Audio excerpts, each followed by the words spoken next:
అర్ధనారీశ్వరులుగా ఉంటే ఆ భర్త పైన, భార్య పైన, ఆ బిడ్డల పైన, కుటుంబం పైన సెన్స్ రావాలి. ఇది జీవిత సత్యం. సెన్స్ అంటే చేయటివ్వండి, ఒకసారి చేయటివ్వండి. నొప్పి వచ్చిందా? అదే సెన్స్ అంటే స్పర్శ. స్పర్శ భర్తకి జరుగుతుంటే ప్రమాదము, స్పర్శ ఎవరికి రావాలి? భార్యకి రావాలి. ఎందుకంటే సహభాగస్వామి అమ్మ, సహభాగస్వామిగా అర్ధనారీశ్వరుడు యొక్క మమేకత్వం ఉన్నారు కాబట్టి భార్యకి జరిగేది భర్తకు అర్థం అవ్వాలి, భర్తకు జరిగేది భార్యకి అర్థం అవ్వాలి.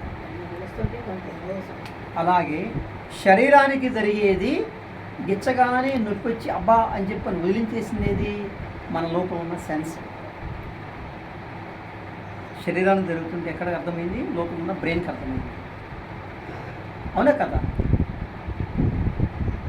అర్ధనారీశ్వరత్వం ఇద్దరు మనుషుల మధ్య కాదు, ఒకే శరీరంలో కూడా ఉన్నాయి. ఇది యాక్టివ్ అయితే మనకి జరగబోయేది అర్థమవుతుంది.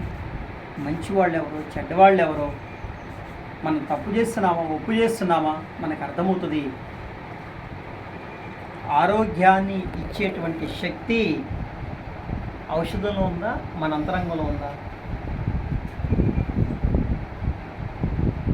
మరి ఈయన హాస్పిటల్ ఎందుకు, ఇంతమంది డాక్టర్లు ఎందుకు, ఇన్ని మందులు ఎందుకు, ఈ గందరగోళం ఎందుకు, ఇన్ని టెస్టులు ఎందుకు?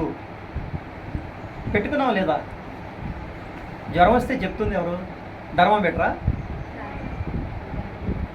Thermometer secondary.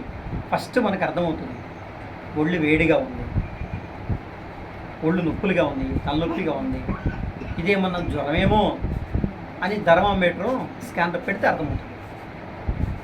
చెప్పింది ఏది? ముందు సమస్య ఉందని చెప్పింది లోపల ఉంది. సమస్యను తీసేసేది ఏది? పారాసెటమాల్ ట్యాబ్లెటా? మన లోపల ఉన్న జ్ఞానం, మన శక్తి, మన లోపల ఉన్న దైవం, మన లోపల ఉన్న అహం బ్రహ్మాస్మి. అహం బ్రహ్మాస్మికి ఎవరైతే కనెక్ట్ అయి ఉంటారో వాళ్ళకి అర్థమవుతాయి, ఉన్న సమస్యలు తొలగిపోతాయి. అహం బ్రహ్మాస్మి is equal to Vishwam, Vishwam is equal to పరమాత్మ, పరమాత్మ ఈజ్ ఈక్వల్ టు నేనే. ఇప్పుడు ఇక్కడ కూర్చున్న వాళ్ళందరూ దేవుళ్ళ కాదా?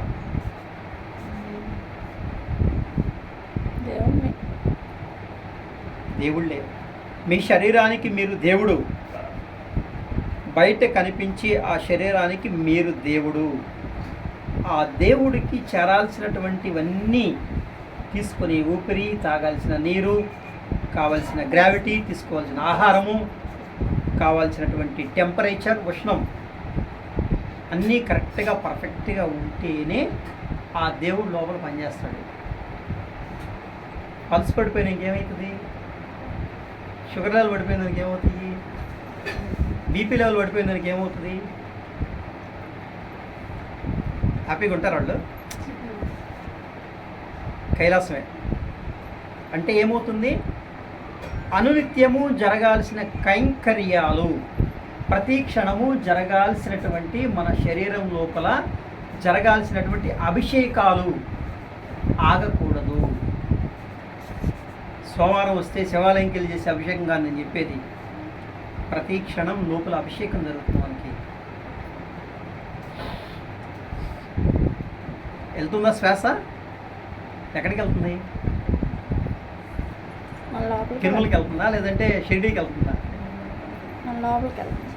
మన లోపల ఉన్న దైవం దగ్గరికి అభిషేకం చేయడానికి వెళ్తుంది. అబద్ధం కదా ఇది?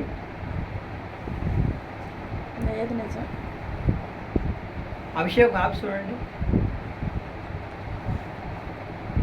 ఆపేడు 2 నిమిషాలు అభిషేకాన్ని. వాయు అభిషేకం. వాయువుతో నా లోపల ఉన్న దైవానికి నేను అభిషేకం చేయకపోతే, అభిషేకం ఆగినటువంటి కొద్ది క్షణాల్లోనే ఏమవుతుంది? గయా. ఇప్పుడు అభిషేకం ఆపాను, 3 రోజులు 4 రోజులు చుక్క నీళ్ళు తీసుకోవాలా. ఏమైద్దమ్మా కృష్ణకుమారి? సరే ఒకసారి ఒకరోజు 24 గంటలు పెట్టుకుందాం. 24 గంటల పాటు చుక్క నీళ్ళు అందిలేదు, ఏమైంది? తీసుకెళ్తారు శ్మశానానికి. రెడీ చేస్తాను. అంటే అభిషేకాన్ని నేను ఆపినప్పుడు నేను లేను. అభిషేకించబడుతున్నటువంటి ఈ యొక్క నీరుతో నేను కరెక్ట్గా చేస్తూ ఉంటే నా లోపల ఉన్న దైవానికి అభిషేకం జరుగుతున్నంతకాలం నేను బ్రతుకుంటాను. అబ్బా అర్థమైంది? ఏదో సార్ అర్థమైనట్టే ఉంది కానీ కొంచెం అటు ఇటుగా ఉంది. సింపుల్ నన్న, ఏం లేదు. నా లోపల ఉన్న దైవానికి నేను అందించాలి. బాహ్యంలో ఉన్న దైవానికి ఇంతకాలం అందిస్తూ ఉన్నా, నో రిజల్ట్. ఎందుకంటే నిజం కాదు కాబట్టి. నిజమైంది ఏది? నా లోపల ఉన్న దైవానికి ఇవ్వడం.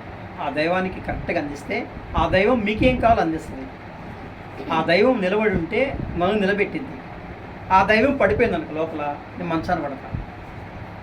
ఆ దైవం యాక్టివ్గా ఉండాలి. నా లోపల ఉన్న నేనై ఉన్న అహం బ్రహ్మాస్మి అయినటువంటి నా అంతరంగ దైవం నేనే ఎప్పుడు యాక్టివ్గా ఉండాలి. అప్పుడు ఆనంద పరమానంద స్వచ్ఛతానందం వస్తుంది. అప్పుడు జ్ఞానము, మంచి చెడులు, వివేచన విచక్షణ ఏమిటో అర్థమవుతుంది. అప్పుడు జరగబోయేది జరుగుతుంది, అర్థమవుతుంది. ఇది పరమజ్ఞానం మీకు చెప్పింది. ఇప్పుడు ఇది కనుక కరెక్ట్గా ఫిక్స్ చేసుకుంటే మీ బ్రెయిన్లో, లైఫ్లో మీకు ఏ ప్రమాదం జరగదు, ఏ డిస్టర్బెన్స్ జరగదు, ఏ అన్కంఫర్టబుల్ లైఫ్ ఉండదు. మీకు టోటలీ కంఫర్ట్. ఎప్పుడు ఆచరిస్తే, ఎప్పుడు ఆచరించడం అంటే అలవాటు చేసుకోవాలమ్మా. ఆపేసాను వీడియో ఇక్కడ. అర్థం